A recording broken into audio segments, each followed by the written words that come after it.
जब 9 बार हो जाएं तो रिलैक्स करिए।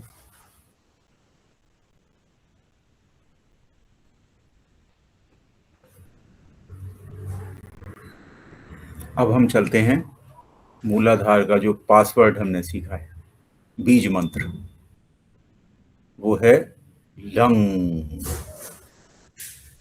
तो उसका भी हम आज 9 बार उच्चारण करेंगे और प्रयास करेंगे कि उसकी गूंज जो है वो हमें मूलाधार चक्र पर सुनाई दे, महसूस हो।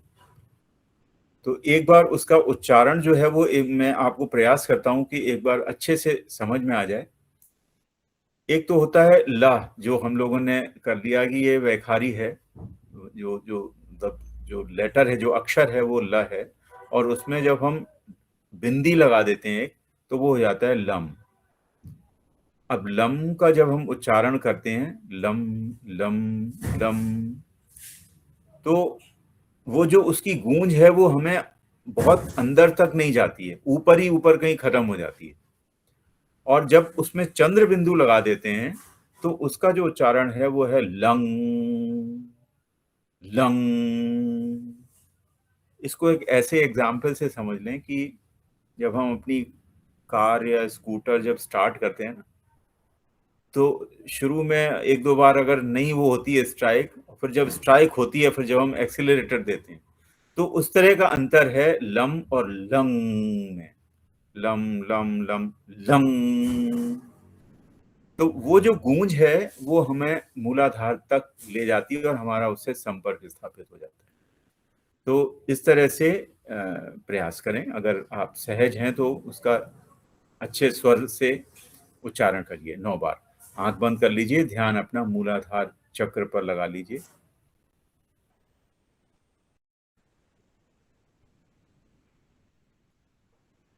Lung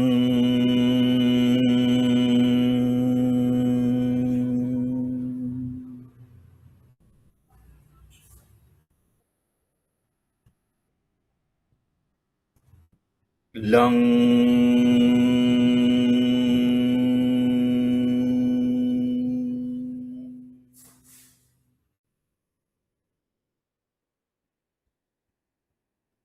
lung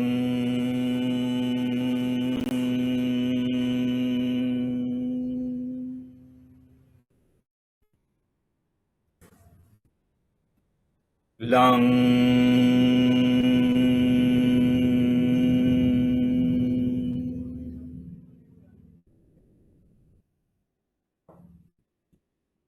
lung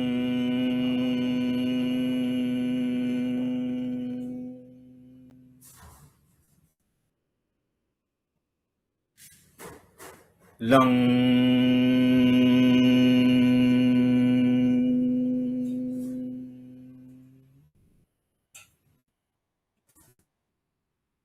lung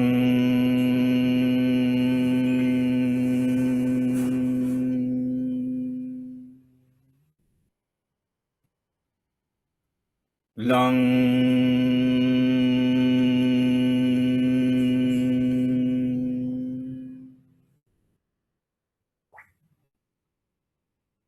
lung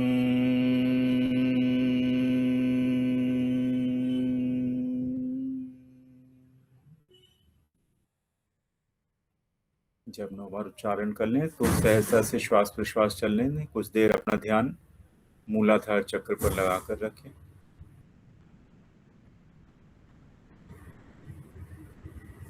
दोनों हथेलियों को रगड़ के ऊष्मा उत्पन्न कर लें। गरम गरम हथेली को कटोरी नुमा बनाकर आंखों के ऊपर रखें। अंदर ही अंदर पलकों को खोलें, बंद करें। हथेलियों से आंखों की और चेहरे की मालिश करें।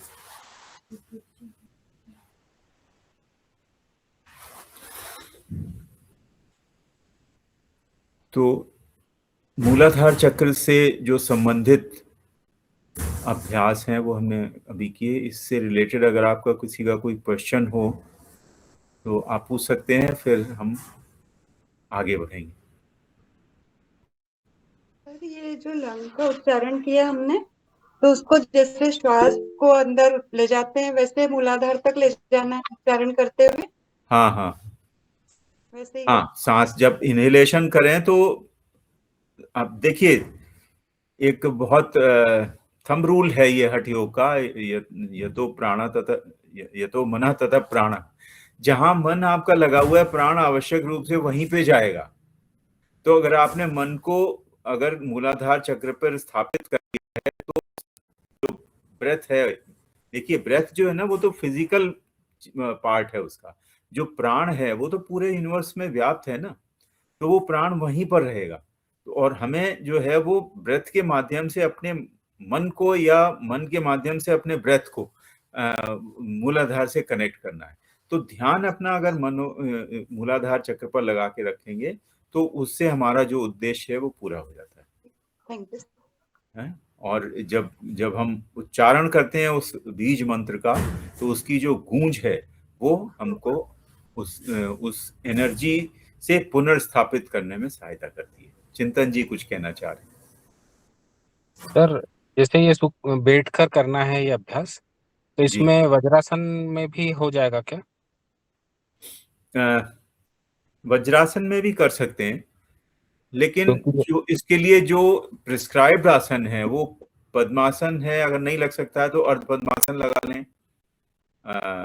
अर्ध पद्मासन या पद्मासन में ज्यादा अच्छा है वैसे, क्योंकि क्योंकि अभी सिद्धासन वगैरह थोड़े कठिन पड़ जाते हैं। वज्रासन में भी कर सकते हैं आप।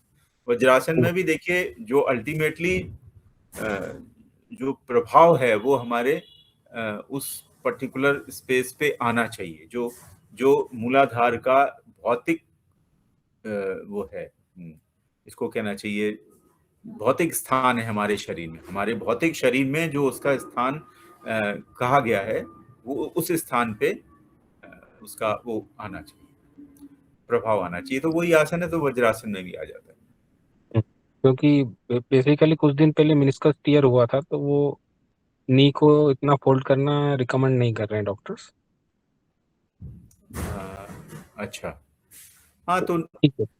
नी को, हाँ अगर ऐसा है तो ठीक है। अगर वैसे योग में तो देखो ऐसा है, वज्रासन भी जो है ना, कई क्रियाएं ऐसी हैं जिसमें 10 से 15 मिनट लग जाते हैं, और वो वज्रासन में की जाती हैं और बहुत आसानी से हो जाती हैं। कोई तो ये अभ्यास के ऊपर है। देखिए, नी को मोड़ना बहुत देर, अगर क्या किस बारे में कह रहे हैं, वज्रासन में नहीं बैठना चाहिए ज्यादा देर।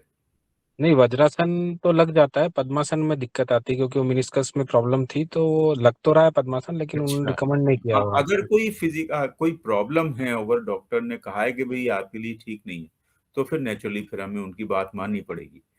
अदरवाइज पद्मासन जो है वो तो इतना सुखद आसन है, अगर आपने उसका पर्याप्त अभ्यास कर लिया, तो यही एक ऐसा आसन है जिसमें आप काफी देर तक बैठ सकते हैं, आराम से बैठ सकते हैं।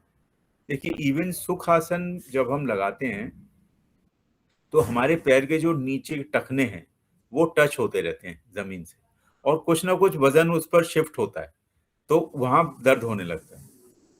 पद्मासन में दोनों टखने आपके ऊपर आ जाते हैं, कुछ पैर आपके टच ही नहीं हो रहे, सिर्फ आपके हिप्स जो है ना, और वही टच होते हैं। और पद्मासन ऐसी अद्भुत एक स्थिति है कि उसमें आपकी रीढ़ अपने आप सीधी रहती है, और जब रीढ़ पूरी तरह से अपराइट रहेगी, तो आपका जो बॉडी वेट है वो हमेशा इसको कहना चाहिए विभक्त रहेगा। अगर पूरी जैसे सीधी है, अगर आप झुकते हैं तो फिर बॉडी, मतलब जो पृथ्वी की जो गुरुत्वाकर्षण शक्ति है वो आपको तंग कर रही है, परेशान कर रही है। अब एकदम अपराइट है तो फिर वो सारा लोड जो है ना डिवाइड हो गया। तो ये पद्मासन जो है, अगर कोई समस्या है तो बात अलग है, अदरवाइज सबसे अच्छा आसन है, सबसे अच्छा साधना के लिए। जी रामदास जी कुछ कहना है। हरिओम सर, हरिओम। सर, ये गणेश गायत्री मंत्र जो अधिष्ठाता है 9 बार ही करते हैं अपन, ऐसा जरूरी नहीं है? नहीं 9 बार का क्या नहीं, है? ऐसा नहीं है। 9 बार, अ, इसलिए हमने अभी प्रयास किया कि एक बहुत बड़ा भी नहीं है और इतना छोटा भी नहीं है कि हमें वो याद नहीं हो पाए। जब 9 बार अगर आप उसको रिपीट करेंगे तो छोटा सा मंत्र याद हो जाएगा। तो इसलिए मेरा प्रयास था कि 9 बार करें। और ये जरूर कहा गया है कि इसको 3 के मल्टीपल्स में करना चाहिए। अगर बहुत ही कम समय है तो 3 बार कर लीजिए, और नहीं तो 3 के मल्टीपल्स में करें। 3 के मल्टीपल्स करेंगे तो वो 108 तक आप कर सकते हैं। 108 थोड़ा सा लंबा समय हो जाता है, पर 9 है, 18 है, 27 है, 54 है, इस तरह से कोई भी संख्या आप अपने लिए निर्धारित कर सकते हैं, और जितनी देर तक और आपको इसमें साधना करनी हो। और नौ एक नौ नौ जो है ना, एक थोड़ा सा इस नंबर के साथ में एक विशेष बात ये भी है कि सबसे बड़ा नंबर है ये। और सांख्य दर्शन में जो तत्वों की जो बात कही गई है ना, तो वो पूरा मतलब एक साइकिल कंप्लीट हो जाती है उससे, पृथ्वी से लेके और वापस पुरुष तक। तो इसलिए भी जो है ना 9 एक अच्छा अंक है जो। जी, और एक कुछ। इसमें सर जपा जप भी आता है मानसिक जप के बाद। हाँ, अजपा जप जो है उसमें आपके प्रयास जो है वो सारे जब समाप्त हो जाते हैं, फिर आप उसमें कुछ नहीं करते। मंत्र की जो, जैसे वो मैडम ने पिछली जब क्लास में बताया था ना कि जो ऋषि महर्षि मंत्र के दृष्टा होते थे, तो वो उस तरह से जब आप उस मंत्र को देखने लग जाते हैं, है ना, तो वो मंत्र जो है वो फिर अपने आप मन में चलता रहता है। आप कुछ काम कर रहे हैं, कोई भी ध्यान कर रहे हैं, कुछ भी कर रहे हैं, वो मंत्र जो है वो अपने आप चल रहा है, ऐसा आपको अनुभव होने लगता है। इसको कहते हैं अजपा जप, बिना जप किए हुए जो जप होता रहता है। और इसका एक सीधा सा और सबसे स्पष्ट उदाहरण है सोहम मंत्र। जब आप सांस लेते हो तो सो की ध्वनि निकलती है, और जब आप सांस बाहर निकालते हो तो हम की ध्वनि निकलती है। तो सो और हम, ये जो है वो मंत्र आपके अजपा जप ही हैं, निरंतर आप इनका जाप कर रहे हो। लेकिन अजपा जप इनको तभी कहा जाएगा जब आप श्वास और प्रश्वास के प्रति सजग हों, उस मंत्र को आप आत्मसात करें। हर बार सो का ध्यान, मतलब जब सांस लें तो सो की ध्वनि सुने, और जब सांस बाहर निकालें तो हम की ध्वनि। यह अजपा जप है। इसी तरह से कोई भी मंत्र जो, जैसे गायत्री मंत्र है या महामृत्युंजय मंत्र है, किसी भी डीटी का, किसी भी देवता का कोई भी मंत्र हो, आप उसको अगर सिद्ध करना चाहते हैं तो फिर उसमें आपको इस तरह से ही आगे बढ़ना पड़ेगा। पहले आपको उसका वैखरी वो उच्चारण करना पड़ेगा, फिर उपांशु जप करना पड़ेगा, फिर मानसिक जप। जब मानसिक जप में भी आप दृढ़ हो जाएंगे, उसके बाद में फिर अजपा जप होता है। वो काफी आगे की वो है स्थिति, जब साधना काफी मेच्योर होने लगती है, दृढ़ होने लगती है, तब ऐसा आता है अजपा जप। ठीक है रामदास जी, धन्यवाद सर, बहुत अच्छे से समझाया। और कोई प्रश्न? ठीक है, तो इसके बाद जो हमारा ऊपर का चक्र है, मतलब जब चक्र की जब हम साधना करते हैं ना तो ऊपर आगे बढ़ते हैं, वो है स्वाधिष्ठान चक्र। तो स्वाधिष्ठान जैसा शब्द में ही बहुत सारी चीजें छुपी होती हैं। किसी चीज का अगर नाम दिया गया है तो उसके पीछे कोई पक्का लॉजिक होता है। तो ऋषि महर्षि वैसे ही कुछ नाम नहीं दे देते हैं, कुछ उसके पीछे कुछ महत्वपूर्ण वो होता है। तो स्व अधिष्ठान, ऐसे दो शब्दों से मिलकर बना है स्वाधिष्ठान। स्व का मतलब हम सभी जानते हैं, सेल्फ। स्व स्व स्व से कुछ और भी जैसे बनती है, जब हम जब अपनी सेल्फ एस्टीम अच्छा हो हमारा, तो हम कहते हैं स्वाभिमान, स्वाभिमानी है। या वो जो एक नियम है ना, अपना जो अपना सेल्फ अप्रेजल करते हैं, स्वाध्याय, तो वो भी स्व से बने। ऐसे ही स्व अधिष्ठान, स्वाधिष्ठान। अधिष्ठान का मतलब होता है कोई ऐसा प्लेस जो आपके पूरी तरह से कब्जे में है, मतलब जिस पर आपका पूरा अधिकार। जैसे सत्ता, गवर्नेंस जो होती है ना, और जो सत्ताधारी है, तो वो सत्ताधारी जो है वो अधिष्ठाता है, और जो सत्ता है उसको हम कह सकते हैं अधिष्ठान। आम साधारण भाषा में इसको ऐसे समझ लें कि आपका जो सेफ प्लेस है, जहां अपने आप को आप सुरक्षित मानते हैं कि हाँ ये मेरी जगह है, मेरी, जैसे भगवान शिव की जो अधिष्ठान है वो है कैलाश पर्वत, और वो वहां बड़े आराम से खुश रहते हैं अपने परिवार के साथ। तो ऐसे ही हर व्यक्ति का, हर इंडिविजुअल का, हर स्व का अपना जो अधिष्ठान है वो है स्वाधिष्ठान चक्र। स्वाधिष्ठान चक्र क्या है? वो ऊर्जा है जो हमें आगे बढ़ने के लिए प्रेरित करती है ऊपर। जैसे अभी हमने मूलाधार चक्र के बारे में जाना कि मूलाधार चक्र की जो ऊर्जा है, जब हम उस ऊर्जा को आत्मसात करने लगते हैं, उसके सारे ब्लॉक्स, सारी रुकावटें हम दूर करने में जब सफल हो जाते हैं, तो उसका परिणाम ये होता है कि हमारे अंदर स्थैर्य आता है। स्थैर्य मतलब ग्राउंडेडनेस, जिसको इंग्लिश में कहते हैं ना, बड़ा ग्राउंडेड आदमी है, आराम से अपने उसमें रहता है ये। तो वो जो है वो मूलाधार चक्र से आता है। इसी तरह से जब स्वाधिष्ठान चक्र की जो ऊर्जा है वो अगर ठीक ठाक आ रही है आप तक, उसमें कोई रुकावट नहीं है, कोई ब्लॉकेज नहीं है, तो फिर उसका परिणाम होता है कि आप अपने आप में सेफ रहते हैं, सम स्थिति में रहते हैं। और जैसे आजकल आपने एक चीज सुनी होगी कि सोशल एंजाइटी, व्यक्ति दूसरे से मिलना नहीं चाहता है, किसी भी अपने रिश्तेदारों से उनके संबंध ठीक नहीं है, अपने दोस्तों से ठीक नहीं है। तो ऐसा जो हो जाता है ये स्वाधिष्ठान में ब्लॉकेज के कारण। स्वाधिष्ठान चक्र अगर आपका उचित ऊर्जा उसमें आ रही है और आप सम स्थिति में हैं, तो आप तो हमेशा खुश रहते ही हैं, आपके पास जो वातावरण वो भी अच्छे से रहते हैं, और जितने लोग हैं वो भी आपसे खुश रहते हैं, और you become nice with all your society.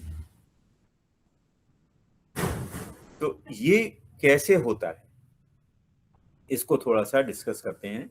तो इसका पहले तो हम समझें स्थान क्या है। ये इसको जैसे मूलाधार के लिए हमने समझा था कि ये सैक्रल प्लेक्सस है, एक नर्व की प्लेक्सस है जहां कुछ नर्व्स मिलते हैं आके, उसको कहते हैं सैक्रल प्लेक्सस।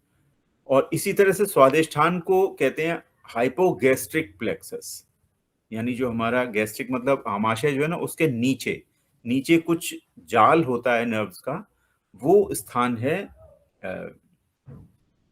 स्वादिष्ठान चक्र। और इसकी जो जुड़ी हुई जो ग्लैंड है, एंडोक्रिनल ग्लैंड, वो होती है एड्रिनल ग्लैंड। अब एड्रिनल ग्लैंड को थोड़ा सा हम लोग अगर समझें तो हम ये समझ पाएंगे, कोरिलेट कर पाएंगे कि स्वादिष्ठान चक्र जो है वो किस तरह से हमको हेल्प करता है, और जो एड्रिनल ग्लैंड्स का काम है वो क्या काम है, और किस तरह से जो है वो ये हमको हेल्प करती हैं, और कभी कभी दुविधा में भी डाल देती हैं, परेशानी में भी डाल देती हैं। तो एड्रिनल ग्लैंड जो है इसका दो होते हैं, दोनों किडनी के ऊपर कैप जैसी, वो सभी लोगों को पता होगा कि वो हमारी एड्रिनल ग्लैंड है। और एड्रिनल ग्लैंड का जो अंदर वाला हिस्सा है उसको मेड्यूला कहते हैं।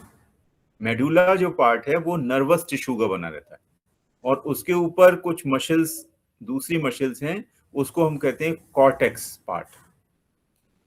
तो ऐसे ब्रेन को भी जो ऊपर वाला हिस्सा है उसको कॉर्टेक्स बोलते हैं, और अंदर वाला जो है मेडुला ऑब्लोंगेटा है, या वो इस तरह का। तो जो मेडुला पार्ट है ये हमारे सिंपैथेटिक नर्वस सिस्टम से जुड़ा रहता है। सिंपैथेटिक नर्वस सिस्टम अगर मैं आपको थोड़ा सिंपल भाषा में बता दूं, तो वो सिस्टम है कि जब भी कोई हमारे ऊपर खतरा आता है, कोई जीवन के प्रति कोई थ्रेट है, लाइफ थ्रेटनिंग सिचुएशन जो कोई आती है, तो हम कहते हैं ये सिंपैथेटिक नर्वस सिस्टम ट्रिगर हो गया उससे। तो ये जो है वो एड्रीनलिन नाम का हार्मोन से, इसको नेफ्राइन, एपिनेफ्राइन ये भी बोलते हैं, एड्रीनलिन नाम का हार्मोन सिक्रीट करती है जो सिंपैथेटिक टोन में ले आते हैं बॉडी को। सिंपैथेटिक मतलब कि अब सिंपैथेटिक नर्वस को ऐसे समझ लें कि fright, fight and flight. Fright का मतलब होता है फियर, डर। तो डर तो हम सबके पास ही है। और डर कब होता है? जब भी कोई आपातकालीन स्थिति आ जाए, ऐसी स्थिति जो हमारे जीवन के लिए हानिकारक हो सकती है या थ्रेटनिंग, लाइफ थ्रेटनिंग, तो हम डर जाते हैं। और जब हम डरते हैं तो अंदर से जो हमारा जो सिंपैथेटिक नर्वस सिस्टम है वो हमको तैयार करता है टू फाइट, क्योंकि वो अभिनिवेश है ना, ये अभिनिवेश जो है वो ये है सर्वाइवल इंस्टिंक्ट, कि मुझे हर हालत में जिंदा रहना है, जैसा मैं हूं वैसा ही रहना है। ये जो इंस्टिंक्ट है ये हर एनिमल के अंदर होती है, चाहे वो छोटी सी चींटी हो या बड़े से बड़ा एनिमल हो या ह्यूमन बीइंग्स। ह्यूमन बीइंग्स भी एनिमल्स ही हैं, हम लोग भी एनिमल्स हैं। तो प्रकृति ने इन जितने भी उसके योनियां हैं उन सबको ये दिया है। प्रकृति का ये एक बहुत ही इंपॉर्टेंट वो है कि अभिनिवेश, वो हमको रक्षा करने में मदद करता है कि अपने इस शरीर की रक्षा करनी है तुमको। तो जब रक्षा, कोई थ्रेट आई तो फिर हम फाइट के लिए तैयार होते हैं। तो वो जो हार्मोन है वो कुछ ऐसे शरीर में परिवर्तन करता है जिससे कि आप उस जो थ्रेट है उससे आप लड़ाई कर सकें और उसको दूर कर सकें, एनी थ्रेट। और जब ऐसा होता है कि वो संभव ही नहीं है, कोई सामने बड़ा सा हाथी आ गया जो मुझे पता है कि मेरा कोई बस नहीं चलेगा, तो फिर उसका जो थर्ड पार्ट है वो है फ्लाइट। फ्लाइट मतलब दूर हट जाओ, चले जाओ, वहां से भाग जाओ, तभी बच सकते हो आप। तो इन बाकी के जो दोनों काम, फाइट और फ्लाइट, इन दोनों काम के लिए आपको कुछ अतिरिक्त ऊर्जा चाहिए होती है। तो वो ऊर्जा जो है वो एड्रीनलिन हार्मोन जब सिक्रीट होता है तो शरीर में कुछ ऐसे परिवर्तन आते हैं कि वो ऊर्जा उत्पन्न होती है।